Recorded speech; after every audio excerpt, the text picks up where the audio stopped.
আলহামদুলিল্লাহ ওয়াকাফা ওয়া সালামুন আলা ইবাদিহিল্লাযীনা ইসতাফা আম্মা বা'দ। সুপ্রিয় সুন্নতে নববী টিভির দর্শক মণ্ডলী, আলহামদুলিল্লাহ, প্রিয় ভাইরা, আজকে আমরা আলোচনা করব এই বজ্রপাত নিয়ে। বজ্রপাত কেন হয়, বজ্রপাতের সময় আমাদের করণীয় কি, সেই বিষয়ে আজকে আমরা আলোচনা করার চেষ্টা করব ইনশাআল্লাহ হাদিস ও কোরআন থেকে।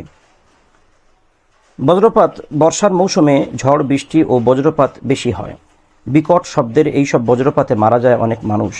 বজ্রপাত থেকে হেফাজত থাকতে রাসূল আকরাম সাল্লাল্লাহু আলাইহি ওয়াসাল্লাম কিছু জিকিরের কথা বলেছেন। আসমানি দুর্যোগ বজ্রপাত থেকে বাঁচার এই আমলগুলো কি কি? বজ্রপাত মহান আল্লাহ তাআলার মহাশক্তির একটি ছোট্ট নিদর্শন। এতে মানুষের বিচলিত হয়ে পড়ে।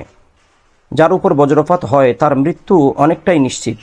তা থেকে বাঁচতে আল্লাহ তাআলার কাছে ক্ষমা চাওয়া, প্রার্থনা করা, দোয়া করা।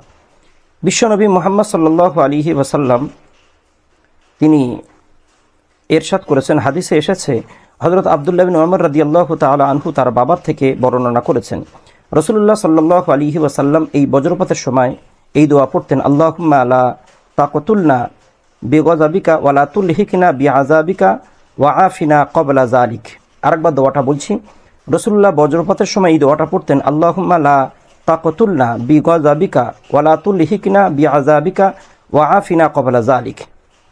সহিহ তিরমিজির হাদিস, যার অর্থ হচ্ছে, হে আমাদের প্রভু, তোমার ক্রোধের বশবর্তী হয়ে আমাদেরকে মেরে তুমি ফেলো না, আর তোমার আযাব দিয়ে আমাদের ধ্বংস করে দিও না, বরং এর আগেই আমাদের ক্ষমা ও নিরাপত্তার চাদরে তুমি আমাদেরকে ঢেকে নাও।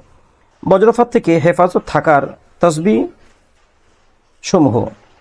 বজ্রপাতের আক্রমণে মৃত্যু থেকে বাঁচতে ছোট এই তসবিহটা পড়ার কথা অনেক হাদিসের মধ্যে এসেছে।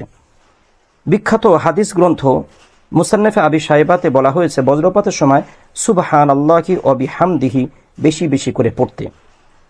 রাসূলুল্লাহ সাল্লাল্লাহু আলাইহি ওয়াসাল্লাম বলেছেন, সুবহানাল্লাহি ওয়া বিহামদিহি বজ্রপাতের সময় বেশি বেশি করে পড়লে বজ্রপাতের আঘাত থেকে আল্লাহ তাআলা তাকে মুক্তি দান করবেন। মুসান্নাফে আবি শাইবা গ্রন্থে আছে। মনে রাখা উচিত, বজ্রপাত হচ্ছে আসমানি দুর্যোগ, মানুষকে অন্যায় থেকে বিরত রাখার একটি সতর্কবার্তাও বটে। এ বজ্রপাত আল্লাহ তাআলার মহাশক্তির একটি মহান নিদর্শন। তিনি ইচ্ছা করলেই কাউকে বজ্রপাতের মাধ্যমে শাস্তি দিতে পারেন। আবারও মানুষ এই বজ্রপাত থেকে সর্বোত্তম শিক্ষাও নিতে পারে। আল্লাহ তাআলা কোরআনে 114টি সূরা আছে।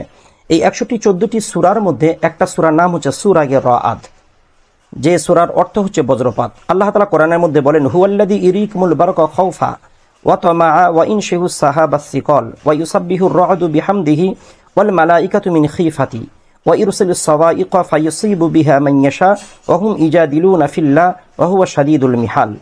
যার অর্থ, তিনি তোমাদের বিদ্যুৎ দেখানোর ভয়ে জন্য এবং আশার জন্য উপেক্ষিত করেন ঘন মেঘমালা। তার তাহমিদ প্রশংসা তোমরা করো। বজ্র এবং ফেরেশতারা তার ভয়ে তসবিহরত। তিনি বজ্রপাত করেন, অতঃপর যাকে ইচ্ছা তাকে বজ্রপাত দ্বারা আঘাত করেন। এরপর তারা আল্লাহ সম্পর্কে বিতর্কিত যে সমস্ত কথাবার্তা বলেন, তাদের ভাবা উচিত আল্লাহ তাআলা মহাশক্তিশালী। সূরা আর-রা'দ। এ কারণেই রাসূলুল্লাহ সাল্লাল্লাহু আলাইহি ওয়াসাল্লাম তার উম্মতকে আসমানি দুর্যোগ বজ্রপাত থেকে বাঁচতে শিখিয়েছেন এই দোয়া। যারা এই দোয়া পড়বে, আল্লাহ তাআলা তাদের বজ্রপাতের ক্ষতি থেকে হেফাজত আল্লাহ তাআলা করবেন। আল্লাহ তাআলা মুসলিম উম্মাহকে আসমানি দুর্যোগ বজ্রপাত থেকে মুক্তি থাকতে প্রিয় নবী সাল্লাল্লাহু আলাইহি ওয়াসাল্লামের শেখানো এই দোয়া এবং তসবিহগুলো পড়ে তার কাছে আশ্রয় চাওয়ার তৌফিক দান করুন। আল্লাহুম্মা আমিন। আসসালামু আলাইকুম ওয়া রাহমাতুল্লাহি ওয়া বারাকাতুহু।